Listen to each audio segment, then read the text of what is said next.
Halo football lovers, berjumpa lagi dan lagi dengan Kakak Spasi. Kali ini Kakak sudah menyiapkan berita-berita terupdate seputar dunia sepak bola untuk kalian semua. Selamat menyaksikan.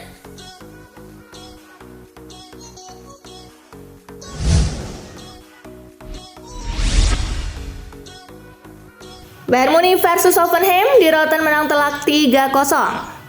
Bermain di Allianz Arena, Bayern begitu mendominasi. Bayern Munich unggul lewat Jamal Musiala di menit ke-18. It's Jamal Musiala! Musiala kembali mencetak gol dan menggandakan keunggulan Bayern di menit ke-70. Tom Fazane, Musiala! Harry Kane memantapkan kemenangan di Rotten jadi 3 gol tanpa balas pada menit ke-90. Finds Harry Kane! Atas hasil itu, Bayern Munich masih berada di peringkat kedua klasemen Bundesliga dengan 41 poin. Mereka kini hanya tertinggal 1 poin dari Bayer Leverkusen di posisi puncak.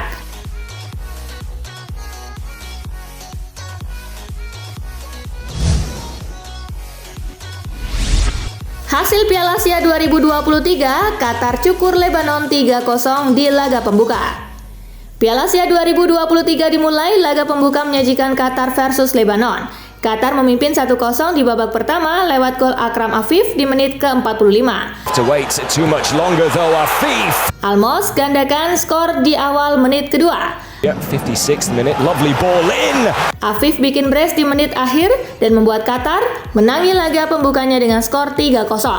With a man of the match performance and a brace. Dengan hasil ini, Qatar memimpin grup A dengan 3 poin.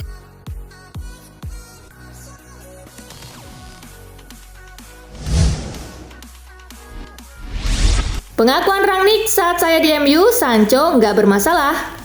Jadon Sancho dipinjamkan Manchester United ke Borussia Dortmund. Ex-manajer MU Ralf Rangnick heran mendengar Sancho yang bermasalah di tim Setan Merah. Sancho sempat merasakan polesan manajer Ralf Rangnick ketika itu. Rangnick mengaku Sancho adalah pemain yang tidak pernah punya masalah. Dalam 6 bulan saya melatihnya, tidak ada satupun masalah kedisiplinan.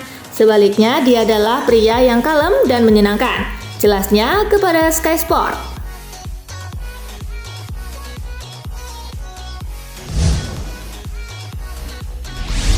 Anthony redup, Ten Hag yakin ini alasannya. Anthony meredup di tahun keduanya bersama Manchester United. Manajer MU Erik ten Hag membeberkan pemicu terhambatnya sang winger. Penurunan ini disebut Erik ten Hag tak lepas dari kasus kekerasan Anthony terhadap mantan kekasihnya Gabriela Calavin. Saya bisa jelaskan, saya rasa sangat simpel. Tahun pertama saya rasa sudah oke, dan di pramusim dia sangat oke, jadi saya yakin dia mampu melakukannya. Ujar Ten Hag dikutip Sky Sport.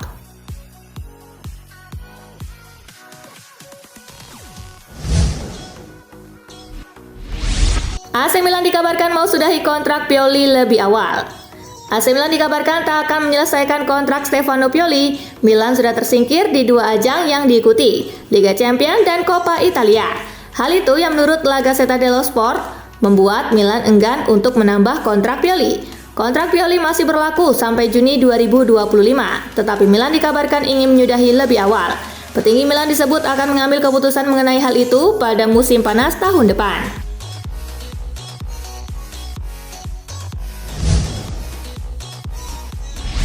Isyarat ke San Siro nih, Conte bahas AC Milan dengan ex-asistennya. Pelatih asal Italia Roberto Sorrentino mengungkapkan dirinya sempat berbincang dengan Antonio Conte yang membahas beberapa hal. Salah satunya adalah soal AC Milan. Dilansir oleh Sport Italia, Antonio Conte diklaim siap menunggu tawaran dari Milan. Rossoneri disebut harus bersedia menggajinya di kisaran 7-9 juta euro per tahun. Conte juga diklaim akan meminta Milan mendatangkan 6 pemain baru. Untuk itu Rossoneri mungkin perlu untuk menjual pemain bintangnya lagi.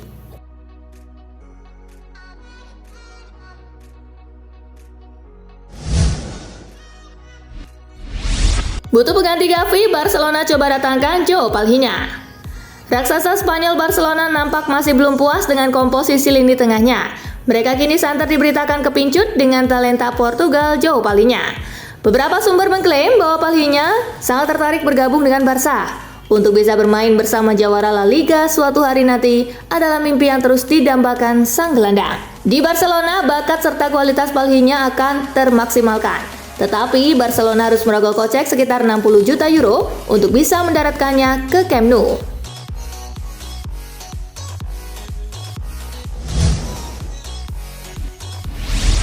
Rafinha tambah daftar cedera pemain Barcelona. Satu lagi pemain Barcelona yang tumbang, winger Brazil Rafinha dibekap cedera paha dan belum diketahui kapan bisa comeback. Cedera itu didapat Rafinha di tengah kemenangan Barca atas Osasuna.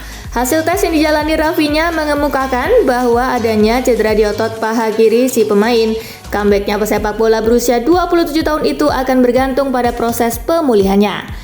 Meski demikian, media-media Spanyol meyakini bahwa Rafinha akan membutuhkan sekitar sebulan untuk memulihkan diri. Itu berarti Rafinha akan melewatkan setidaknya 7 pertandingan Barcelona selanjutnya.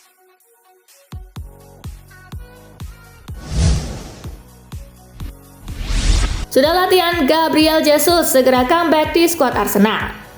Ada kabar baik datang bagi Arsenal, striker mereka Gabriel Jesus dilaporkan tidak lama lagi akan comeback di skuad The Gunners. Sebelumnya ia sempat digosipkan bakal absen cukup lama untuk memulihkan cedera lututnya tersebut. Namun kabar baiknya, Gabriel Jesus saat ini sudah pulih dari cederanya. Jesus terlihat sudah ambil bagian dari sesi latihan Arsenal. Alhasil, ia diyakini sudah fit untuk bermain di pertandingan Arsenal berikutnya.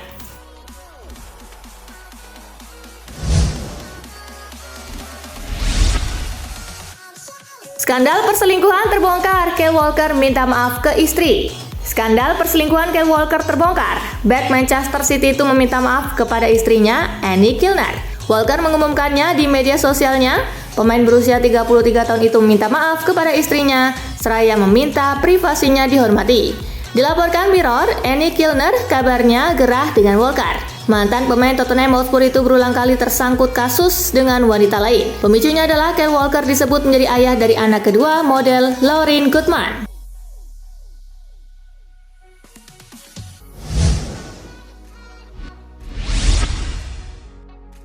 Proyek ambisius Manchester United datangkan Vinicius dari Real Madrid. Manchester United dikabarkan telah menyiapkan proyek ambisius untuk meningkatkan pasukan mereka dengan menargetkan bintang Real Madrid Vinicius Junior. Kehadiran Vinicius bisa meningkatkan produktivitas gol, talenta, serta kecepatan bagi penyerang setan merah. Apalagi Manchester United baru saja melepas Jadon Sancho sebagai pemain pinjaman pada Borussia Dortmund. Mereka membutuhkan lebih banyak kualitas di lini depan dan Vinicius akan menjadi peningkatan besar bagi United.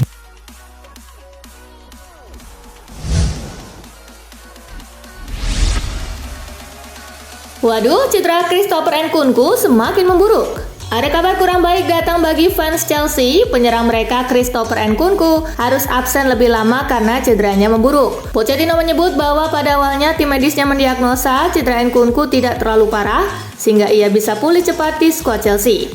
Namun ternyata kondisi cedera Nkunku malah memburuk dalam beberapa hari terakhir.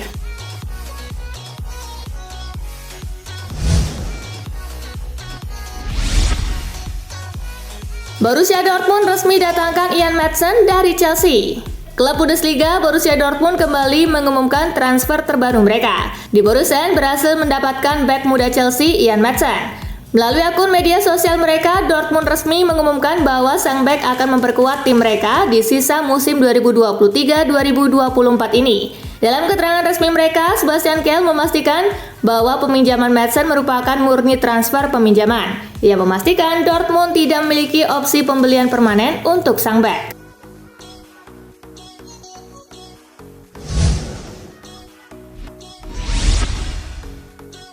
Baru hitungan jam pulang ke Dortmund, Jadon Sancho langsung bikin emosi. Jadon Sancho menuai kecaman dari fans Manchester United setelah resmi pulang ke Borussia Dortmund. Mereka geram usai melihat sang winger mencium logo di Borussen dalam video di media sosial. Gestur Sancho dianggap tak pantas karena Sancho masih berstatus milik setan merah. Namun tidak semua orang menganggap tindakan Sancho sebagai sebuah kontroversi.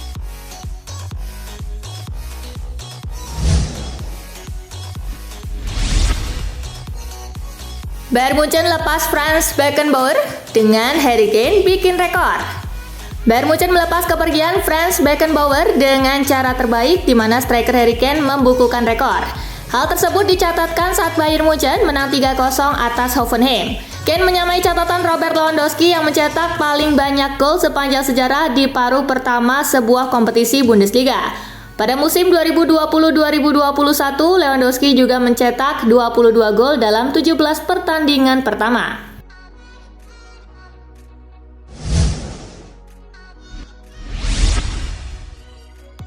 Kabung Bayern Munich, Eric Dier tak sabar main bareng Harry Kane lagi. Eric Dier telah diumumkan sebagai pemain anyar Bayern Munich. Pemain internasional Inggris tersebut dipinjam dari Tottenham Hotspur hingga akhir musim ini. Dia mengaku sangat senang dengan transfer ini dan tidak sabar untuk segera berlatih dan bermain dengan rekan-rekan barunya. Bayern adalah salah satu klub terbesar di dunia dan memiliki sejarah yang luar biasa. Saya ingin membantu tim dengan fleksibilitas bertahan saya. Saya sangat menantikan rekan satu tim baru saya dan para penggemar di Allianz Arena yang menurut saya adalah salah satu stadion terbaik di dunia, kata Dier.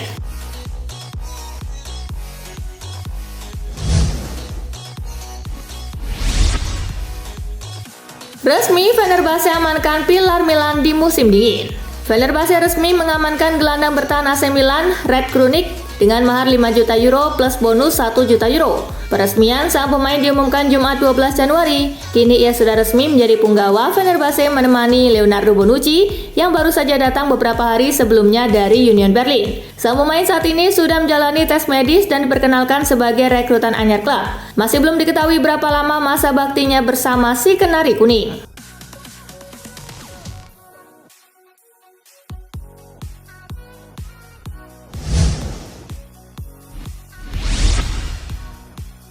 Opening seremoni Piala Asia beri panggung khusus untuk Palestina. Opening seremoni Piala Asia Qatar telah sukses dihelat di Stadion Lusail pada Jumat 12 Januari. Dalam suguhan koreografi, lampu, hingga pesta kembang api tersebut ternyata membawa tempat tersendiri bagi negara Palestina. Dilansir The Peninsula Qatar, timnas Palestina yang diwakili Musab Al-Batat berkesempatan menjadi perwakilan pemain yang mengucapkan sumpah turnamen. Tak cukup di situ, Palestina juga dilibatkan saat upacara opening seremoni hendak ditutup. Hal ini dibuktikan dengan menyanyikan sebagian lagu kebangsaan Palestina pada akhir rundown acara.